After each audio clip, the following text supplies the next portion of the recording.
Hello friends, स्वागत है आपका हमारे यूट्यूब चैनल परफेक्ट नॉलेज में। जैसा कि आपको पता है कि हमारा जो आईटीआई में सेकेंड ईयर 2 ईयर की ट्रेड है मैकेनिकल आरएसी यानी कि रेफ्रिजरेशन एंड एयर कंडीशनिंग, उसके हम अति महत्वपूर्ण प्रश्न पढ़ा रहे थे। तो आज हम आगे की प्रश्न हल करने वाले हैं, यानी कि 121 से 140 तक। ठीक है, चलिए तो देखिए 121वां प्रश्न क्या है। ठीक है, चलिए तो 121 प्रश्न दिया है। देखिए इन्होंने कि चलते हुए रेफ्रिजरेशन सिस्टम में वह कौन सा भाग है जहां पर नॉन डक्ट से बल गैस इकट्ठी होती है। यानी कि वो पूछ रहा है आपसे कि कोई जो रेफ्रिजरेशन सिस्टम है वो चल रहा है और वह कौन सा भाग है उसका जहां पर नॉन नॉन मतलब जो अलग है, मतलब खराब एक तरह से, नॉन डक्ट में से वल गैस इकट्ठी होती है। ठीक है, तो देखिए क्वेश्चन को ध्यान से देख लीजिए, इसके ऑप्शन आगे हैं। चलिए अब इसके ऑप्शन दिखाता हूं आपको। तो देखिए इसके ऑप्शन यहाँ दिए हैं। ए ऑप्शन दिया है एक्यूमुलेटर, बी ऑप्शन दिया है कंडेंसर के ऊपरी हिस्से में, सी ऑप्शन दिया है एवापोरेटर की निकासी, या डी ऑप्शन दिया है कंप्रेसर क्रैकने केस। ठीक है, तो देखिए इसका जो राइट ऑप्शन है क्या है, तो वो है हमारा ऑप्शन नंबर बी, कंडेंसर के ऊपर हिस्से में। जो कंडेंसर का ऊपरी हिस्सा होता है उसमें ही होता है हमारा क्या, कि नॉन डक्ट में वल गैस इकट्ठी होती है। ठीक है, कंडेंसर के ऊपरी सिरे में। ठीक है, ध्यान से पढ़ लेंगे क्वेश्चन को, आप एक दो बार रिवाइज करेंगे तो आप पे आ जाएगा। चलिए नेक्स्ट प्रश्न देखिए 122 प्रश्न क्या है कि डिह्यूमिडिफायर के अंदर एवापोरेटर का सरफेस तापमान को बनाए रखते हैं। यानी कि इसके अंदर जो एवापोरेटर का सरफेस होता है वो बनाए रखते हैं। ऑप्शन है इसका ए ऑप्शन देखिए, हवा के वास्तविक तापक्रम से ऊपर, या बी ऑप्शन है हवा के वास्तविक तापक्रम से नीचे, या सी ऑप्शन है ड्यू पॉइंट तापमान से ऊपर, या डी ऑप्शन है ड्यू पॉइंट तापक्रम था ये, है ना, तापक्रम के से ऊपर, और डी ऑप्शन है ड्यू पॉइंट तापक्रम से नीचे। ठीक है, तो देखिए जो हमारा राइट ऑप्शन है वो ऑप्शन नंबर हो जाएगा डी, ड्यू पॉइंट तापक्रम से नीचे। क्या होता है, देखिए एक बार क्वेश्चन और देख लीजिए ध्यान से, कि डिह्यूमिडिफायर के अंदर एवापोरेटर का सरफेस तापमान को बनाए रखते हैं। तो डी ऑप्शन इसका राइट है, ड्यू पॉइंट तापक्रम से नीचे। ठीक है, चलिए क्वेश्चन थोड़ा कंफ्यूजन का था, कोई नहीं। 123वां प्रश्न देखिए कि औद्योगिक एसी प्लांट ह्यूमिडिटी स्टेट के इस्तेमाल का क्या उद्देश्य है। देखिए वर्ड थोड़े बड़े हैं इसलिए पढ़ने में प्रॉब्लम हो रहा है, ऐसा नहीं। ठीक है, तो जो औद्योगिक एसी है उसमें ह्यूमिडिटी स्टेट के इस्तेमाल का क्या उद्देश्य है, तो इस चीज को क्यों इस्तेमाल करते हैं ये पूछ रहे हैं औद्योगिक एसी प्लांट में। ठीक है, तो देखिए ए ऑप्शन देखिए हवा को साफ करना, बी ऑप्शन दिया है हवा में नमी को मिलाना, यानी कि हवा में क्या नमी मिलाने के लिए करते हैं, या सी ऑप्शन दिया है हवा में नमी की मात्रा को नियंत्रण करना, डी ऑप्शन दिया है हमारा हवा में से नमी को हटाना, है ना, बाहर माने में हटाना ही होता है एक तरह से। चलिए तो इसका जो राइट ऑप्शन है वो हो जाएगा ऑप्शन नंबर सी। क्या होता है इसका मतलब, कि हवा में नमी की मात्रा को नियंत्रण करना। क्या होता है, हवा जो होती है, एयर जो होती है, उसमें नमी की मात्रा को नियंत्रण किया जाता है इस चीज से। ठीक है, ह्यूमिडिटी स्टेट से। चलिए तो नेक्स्ट प्रश्न देखेंगे 124वां प्रश्न। चलिए 124वां प्रश्न आपको स्पष्ट दिखाई दे रहा होगा कि सेंट्रल एसी प्लांट में, जो सेंट्रल एसी प्लांट होते हैं उसमें कूलिंग टावर का क्या उद्देश्य है। जो कूलिंग टावर होते हैं उनका क्या उद्देश्य है आपसे पूछा है ना। चलिए देखिए क्या होता है, ए ऑप्शन दिया है ठंडे पानी को ठंडा करना। देखिए ठंडे पानी को क्या ठंडा करेंगे, या बी ऑप्शन दिया है रेफ्रिजरेट के भाप को बनाए रखना, या सी ऑप्शन दिया है रेफ्रिजरेट के द्रव को ठंडा करना, या डी ऑप्शन दिया है कंडेंसर के पानी को ठंडा करना। ठीक है, चलिए तो इसका राइट ऑप्शन हो जाएगा हमारा ऑप्शन नंबर डी, कंडेंसर के पानी को ठंडा करना। देखिए पानी, ठंडे पानी को ठंडा तो करना होगा नहीं, रेफ्रिजरेट के भाप को बनाए रखना ये काम तो सेंट्रल एसी में कूलिंग टावर का होता नहीं। कूलिंग टावर, देखिए कूलिंग में तो ठंडा करना तो होगा, तो रेफ्रिजरेट के भाप को बनाए रखना तो होगा नहीं। रेफ्रिजरेट के द्रव को ठंडा करना ये भी नहीं है। हमारा राइट ऑप्शन है डी, कंडेंसर के पानी को ठंडा करना। क्या है? कंडेंसर के पानी को ठंडा करना। तो चलिए अब देखते हैं नेक्स्ट प्रश्न। देखिए 25वां प्रश्न यहाँ दिया है कि पानी के पंप का, जो पानी का पंप होता है उसकी बात कर रहे हैं कि पानी के पंप का वह कौन सा भाग है जो सबसे पहले खराब होता है। आपने देखा होगा जो पानी के पंप होते हैं, जो पानी को उठाते हैं, उसमें सबसे पहले कौन सा भाग उसका खराब हो जाता है, ये हमसे पूछा गया है क्वेश्चन में। ठीक है, चलिए ऑप्शन देखिए, क्या वियरिंग खराब होता है, जो वेयरिंग होता है उसका, या डम्पेलर खराब होता है, डम्पेलर, या फिर वाटर सील खराब होती है, या साफ्ट स्लीव खराब होती है, साफट स्लीव खराब होती है। तो देखिए जो हमारा राइट ऑप्शन है वो यही है। क्या है? Soft sleeve. जो साफट की स्लीव होती है वो खराब होती है किसमें? वाटर, जो पानी के पंप होता है। ठीक है, इसलिए क्योंकि वो साफट जो पानी के अंदर होती है और इसी वजह से शायद वो खराब हो जाती है जल्दी। ठीक है, साफट स्लीव। तो राइट ऑप्शन हमारा डी याद कर लेंगे। चलिए नेक्स्ट प्रश्न देखिए, प्रश्न नंबर 126 क्या दिया है कि कूलिंग टावर पंप है ये। ठीक है, कूलिंग टावर पंप को खराब होने से बचाने के लिए रख रखाव कैसे करते हैं। तो देखिए हमें दिया है कूलिंग टावर जो होता है उस पंप को खराब होने से बचाने के लिए, यानी कि वो ताकि खराब ना हो तो आप क्या करोगे। ठीक है, तो देखिए ए ऑप्शन दिया है काई हटाना, बी ऑप्शन दिया है पानी की निकासी यानी कि पानी को निकालना, या सी ऑप्शन दिया है HCl को पानी में मिलाना, या डी ऑप्शन दिया है ब्लीचिंग पाउडर मिलाना। ठीक है, तो देखिए हमारा जो इसका राइट ऑप्शन हो जाएगा वो हो जाएगा ए ऑप्शन। क्या? कि काई हटाना। आप काई हटाएंगे तो वो खराब नहीं होगा जल्दी, वाटर कूलिंग टावर पंप। ठीक है, कूलिंग टावर पंप जो है वो खराब नहीं होगा अगर आप उसमें से काई हटा हो जाओगे। ठीक है, अगर काई जमी रहेगी तो वो खराब हो जाएगा। ठीक है, क्या ऑप्शन है हमारा? ऑप्शन नंबर ए। क्लियर है?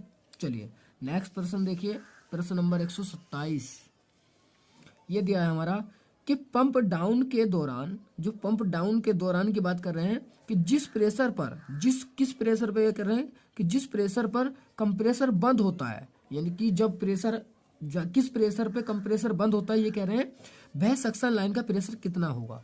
उस सक्शन लाइन का, जो हमारा सक्शन मतलब जिसमें से रेफ्रिजरेट जा रहा है, उसकी बात कर रहे हैं कि किस प्रेशर पर कंप्रेसर बंद होगा, वह सक्शन लाइन का प्रेशर कितना है उसका यानी कि किस सिंपल क्वेश्चन की बात करूं तो किस सक्शन लाइन के प्रेशर पर कंप्रेसर बंद हो जाता है ये पूछा गया है। ठीक है, तो ए ऑप्शन दिया है 3 kg पर सेंटीमीटर की घात 2, बी ऑप्शन दिया है 5 kg या 5 kg सेंटीमीटर की घात 2, या 0.5 kg सेंटीमीटर की घात 2, या डी ऑप्शन दिया माइनस के 0.5 kg सेंटीमीटर की घात 2।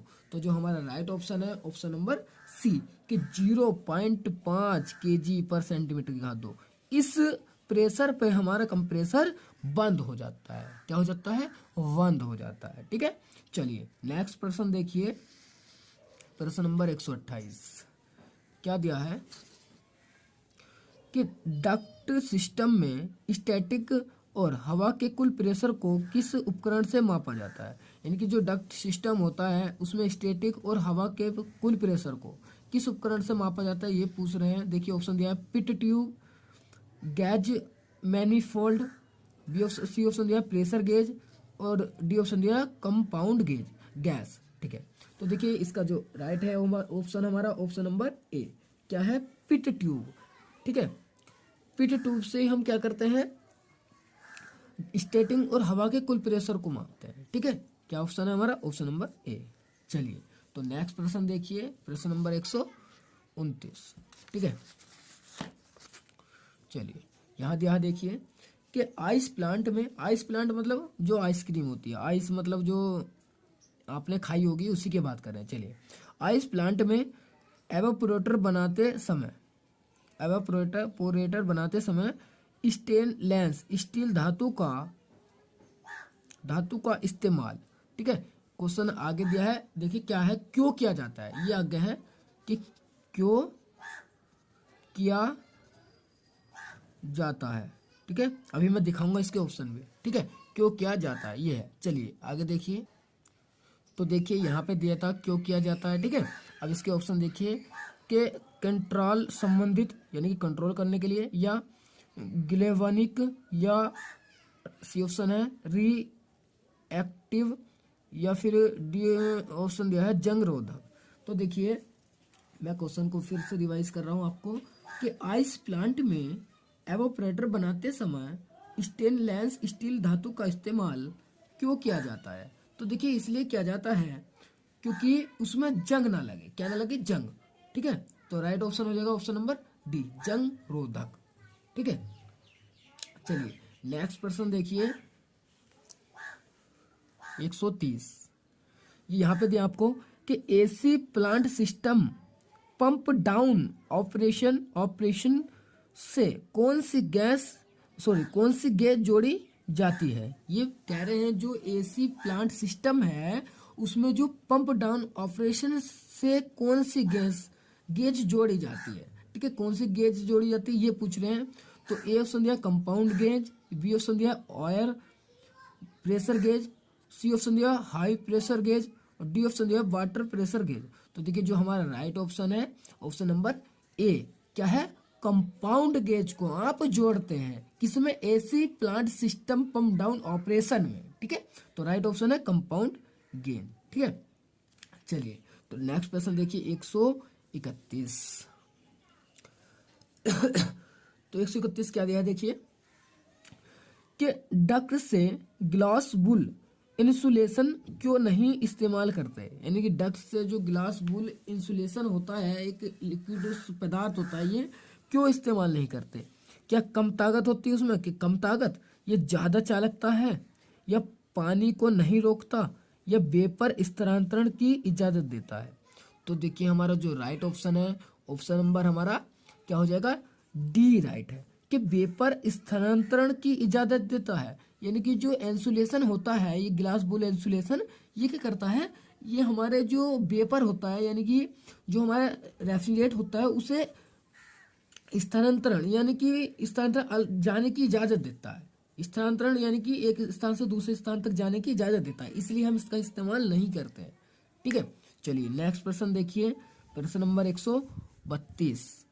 तो 132 क्या दिया है देखिए कि औद्योगिक एसी प्लांट के, जो औद्योगिक मतलब उद्योग में लगा हुआ है ना, घर की बात नहीं कर रहे, औद्योगिक एसी प्लांट के चिल्लर की ट्यूब के अंदर काई का क्या प्रभाव पड़ता है। यानी कि जो चिल्लर एसी एक तरह से उसमें जहाँ ठंडा होता है उसकी बात कर रहे हैं ये, तो उसमें जो काई जम जाती है उसका क्या प्रभाव पड़ता है ये पूछ रहे हैं, ठीक है। तो देखिए ए ऑप्शन दिया कम ऊष्मा का स्थानांतरण, ऊष्मा का क्या कम ऊष्मा का स्थानांतरण होगा, या बी ज्यादा ऊष्मा का स्थानांतरण होगा, या सी दिया है सक्शन प्रेशर का बढ़ना, या डी ऑप्शन दिया है शक्ति की खपत कम होना, ठीक है। चलिए तो इसका राइट ऑप्शन हो जाएगा हमारा ऑप्शन नंबर ए, कि कम ऊष्मा का स्थानांतरण। क्या होगा कि कम ऊष्मा का स्थानांतरण होगा, फिर कम ऊष्मा का स्थानांतरण होगा, यानी कि कम ऊष्मा का इधर से इधर जाएगी। इसलिए क्या करते हैं हम, औद्योगिक एसी प्लांट के चिल्लर को की ट्यूब के अंदर काई का प्रभाव कि काई का जो क्यों जब काई जम जाती है तो हमारा ऊष्मा का जो स्थानांतरण है वो कम हो जाता है। क्या हो जाता है, कम हो जाता है, ठीक है, कि कम ऊष्मा का स्थानांतरण, ठीक है। चलिए तो नेक्स्ट प्रश्न देखिए, प्रश्न नंबर 133। तो चलिए देखिए 133वां जो प्रश्न है वो थोड़ा इस पेज पे यहाँ है, ठीक है, यहाँ छपा है और यहाँ छपा है। तो देखिए यहाँ से देखिए कि सेंट्रल क्वेश्चन क्या है कि सेंट्रल एसी प्लांट में यदि सप्लाई डक्ट में हवा का बहाव कम है तो कौन सा पैरामीटर चेक करेंगे। तो देखिए ये हमसे स्पष्ट पूछ रहे हैं कि जो सेंट्रल एसी प्लांट है उसमें यदि सप्लाई डक्ट में हवा का बहाव कम है, यानी कि जो सप्लाई हो रही है उसमें का जो हवा का बहाव कम है, तो कौन सा पैरामीटर चेक करेंगे, यानी किस चीज पर आप चेक करोगे, क्या चीज चेक करोगे। तो देखिए इसमें ऑप्शन दिया है हमें, कंडेंसर का तापमान चेक करेंगे, या ठंडे पानी का तापमान चेक करेंगे, या blower motor current speed check करेंगे, या डी ऑप्शन दिया है कंप्रेसर डिस्चार्ज चेक करेंगे। ठीक है, तो देखिए हमारा जो राइट ऑप्शन है वो ऑप्शन नंबर सी हो जाएगा कि ब्लोअर मोटर करंट स्पीड। ठीक है, तो जो भाव है हवा का उस वो कम है, तो पैरामीटर चेक करेंगे हम, क्या करेंगे, ब्लोअर मोटर करंट स्पीड। ठीक है, ये चेक करेंगे। चलिए अब नेक्स्ट प्रश्न देखिए 134। तो 134 यहाँ दिखा। चलिए कि औद्योगिक एसी प्लांट में shell duct act tube type condenser की डिस्किलिंग के बाद बचे हुए एसिड पार्टिकल्स का क्या प्रभाव पड़ता है। ठीक है, तो एक बार क्वेश्चन आप रिवाइज कर लेंगे अपने आप से। चलिए ऑप्शन देखिए, ए ऑप्शन दिया है स्टेनर बंद है, स्टेनर बंद है। देखिए यहाँ पर दिया है अगला बी ऑप्शन दिया है यहाँ कि ट्यूब का खराब होना, या ट्यूब खराब है क्या। ये सी ऑप्शन दिया है कम ऊष्मा स्थानांतरण, क्या ऊष्मा कम ऊष्मा का स्थानांतरण हो रहा है, या काई की ग्रोथ बढ़ना, या जो काई है उसकी ग्रोथ बढ़ गई। ठीक है, तो देखिए इसका राइट ऑप्शन हो जाएगा ऑप्शन नंबर बी, ट्यूब का खराब होना। क्या है, ट्यूब वो खराब है हमारी, इसी वजह से पार्टिकल्स का प्रभाव पड़ता है। ठीक है, क्या है, हमारी ट्यूब खराब है। चलिए तो नेक्स्ट प्रश्न देखिए 135वां प्रश्न, एक बार आप रिवाइज कर लेंगे तो आप पे आ जाएंगे। चलिए कि सेंट्रल एसी प्लांट में थर्मोस्टेटिक एक्सपेंशन आंशिक रूप से बंद है, यानी कि सेंट्रल एसी में प्लांट में जो थर्मोस्टेटिक एक्सपेंशन होता है वो आंशिक रूप से बंद है, तो क्या प्रभाव पड़ेगा, यानी कि क्या प्रभाव हो सकता है इसका, कि कंडेंसर पर बर्फ जमना, कि कंडेंसर पर क्या बर्फ जम गई है। बी ऑप्शन दिया है एवापोरेटर पर बर्फ जमना, क्या एवापोरेटर पर बर्फ जम गई है। सी ऑप्शन दिया है एक्सपेंशन वाल का गर्म होना, क्या एक्सपेंशन वाल गर्म हो गया है। ये डी ऑप्शन दिया है एक्सपेंशन वाल पर बर्फ जमना। ठीक है, तो देखिए हमारा जो राइट ऑप्शन है ऑप्शन नंबर डी है कि एक्सपेंशन वाल पर बर्फ जमना। जो हमारा एक्सपेंशन वाल होता है उस पर क्या होगी, बर्फ जम गई है, इसी वजह से क्या हो रहा है, सेंट्रल एसी में थर्मोस्टेटिक एक्सपेंशन आंशिक रूप से बंद है। ठीक है, क्यों बंद है, क्योंकि एक्सपेंशन वाल पर बर्फ जम गई है। ठीक है, चलिए तो अब नेक्स्ट प्रश्न देखेंगे। तो देखिए 36वां प्रश्न यहाँ पे दिया है। ठीक है, तो पढ़िए क्या है कि सेल एड कंडेंसर में कंडेंसर ट्यूब की पपड़ी हटाने के लिए किस औजार का प्रयोग किया जाता है, यानी कि जो सेल एड कंडेंसर में कंडेंसर की ट्यूब की, जो कंडेंसर के अंदर ट्यूब होती है, आपने देखा होगा चक्कर होते हैं उसके, उसमें जो पपड़ी जमती है उसे हटाने का औजार क्या है, किस चीज से उसे हटा सकते हो आप। तो देखिए ए ऑप्शन दिया है स्टील ब्रूस, स्टील का ब्रूस होता है क्या वो। ये बी दिया है ब्रास ब्रूस। ये सी ऑप्शन दिया है स्पंज ब्रूस। ये डी ऑप्शन दिया है टेफलोन फाइबर ब्रूस। ठीक है, थोड़ा रॉन्ग हो गया था। तो देखिए जो इसका राइट ऑप्शन है वो है B option brass brush. Brass brush से ही हम क्या करते हैं, सेल कंडेंसर एक्ट कंडेंसर में कंडेंसर ट्यूब की पपड़ी हटाते हैं। ठीक है, किस औजार से, ब्रास ब्रूस। ठीक है, चलिए तो नेक्स्ट प्रश्न देखिए। तो नेक्स्ट प्रश्न चित्र से संबंधित है, आपको थोड़ा दिखाई दे रहा होगा चित्र। चलिए तो देखिए 137 में क्या दिया है कि चित्र में दिखाए गए डक्ट के अंदर जो डंपर है उसका नाम है, यानी कि जो आपको डंपर दिखाया है ये वाला, इसका नाम पूछ रहे हैं कि इसका नाम क्या है। ठीक है, तो ध्यान से देख लीजिए एक बार चित्र और फिर आप बता देंगे। तो देखिए इसके ऑप्शन के सिंगल वेन है, या स्लीपर है, या बटरफ्लाई है, या मल्टीपल वेन है। ठीक है, तो देखिए जो इसका राइट ऑप्शन है ऑप्शन नंबर बी स्लीपर है। क्या है ये, स्लीपर। ठीक है, चलिए तो नेक्स्ट प्रश्न देखिए 138। ठीक है, चलिए तो इन्होंने दिया है कि वेरिएबल रेफ्रिजरेट वॉल्यूम में PMB इस्तेमाल करते हैं उसका पूरा नाम है। यानी कि सिंपल सी बात है कि इसकी फुल फॉर्म पूछी है PMB की, ठीक है। तो देखिए क्या है, prime mover valve, A option, D option pass modulate valve, या D C option face modulate valve, या डी ऑप्शन है पल्स मॉड्यूलेटिंग। तो देखिए जो हमारा राइट ऑप्शन है वो ऑप्शन नंबर डी है। क्या है, डी, पल्स मॉड्यूलेटिंग वाल्व, ठीक है। इसने यहाँ थोड़ा दिया था, ये नहीं देख पाया मैं, ठीक है, वाल्व, ठीक है। तो ये है, ठीक है, पल्स मॉड्यूलेटिंग वाल्व, ठीक है। चलिए तो नेक्स्ट प्रश्न देखिए 139वां प्रश्न। तो दिया है कि वी सिस्टम के इंडोर यूनिट में कौन सा इलेक्ट्रॉनिक कंपोनेंट तापमान को सेंस है, ठीक है। तो ए ऑप्शन दिया है रजिस्टर, या बी ऑप्शन है थायरिस्टर। इसके ऑप्शन आगे दिए हैं, देखिए यहाँ पर क्या, ट्रांजिस्टर या थर्मिस्टर, ठीक है। तो देखिए जो इसका राइट ऑप्शन है वो ऑप्शन नंबर डी है। क्या है, थर्मिस्टर, ठीक है।